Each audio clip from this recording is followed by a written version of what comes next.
Donc, les écrans et le bébé, un environnement à penser ensemble, parents professionnels. Donc, c'est vrai que les professionnels de la petite enfance sont en contact, parfois même au quotidien, avec les familles, avec les parents. Et je pense que vraiment d'avoir à l'esprit cette question des écrans qui peut parfois prendre une place très importante au sein des familles, voilà, doit être quelque chose qui doit pouvoir venir en tête pour pouvoir en parler. Alors, une des choses qui est, une des études qu'on avait faites avait pu montrer qu'en fait, en général, les familles sont déjà bien au courant qu'il ne faudrait pas peut-être laisser un enfant trop longtemps devant des écrans, et cetera. Enfin, qu'ils sont en général aussi, se sentent assez coupables vis-à-vis de certaines pratiques qu'ils peuvent avoir dans la famille, que parfois c'est un petit peu en tout ou rien, c'est-à-dire non, non, non, non, pas d'écran, pas d'écran, pas d'écran. Et ensuite, après, ils laissent complètement l'enfant parce que voilà, c'est pas le bon moment, etc. Et que finalement, c'est pas facile pour eux d'aller explorer comment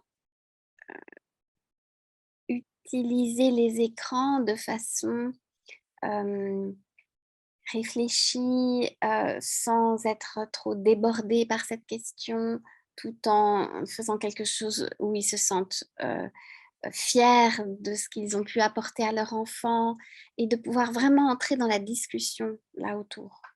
Et qu'ils ont tendance soit à éviter parce qu'ils ont justement peur du jugement, de ce que les autres, voilà, de ce que les professionnels vont penser.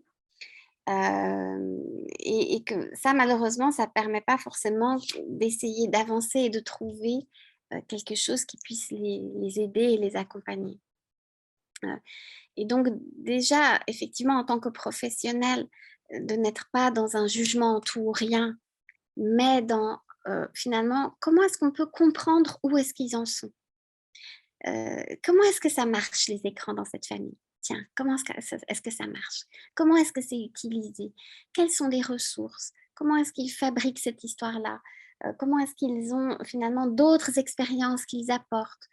Comment est-ce qu'on peut valoriser tout ce qu'ils apportent à leur enfant et puis peut-être voilà, dédramatiser sur certains aspects, mais du coup, leur donner plus d'occasions d'être dans le plaisir sur d'autres choses.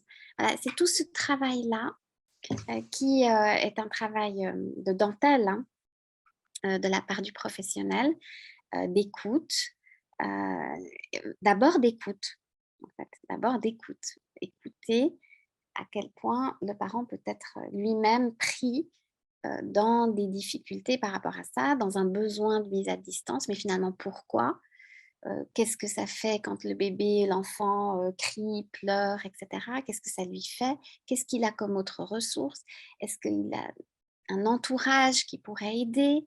Et cetera, et cetera et voilà, ça me semble des éléments très importants à avoir en tête.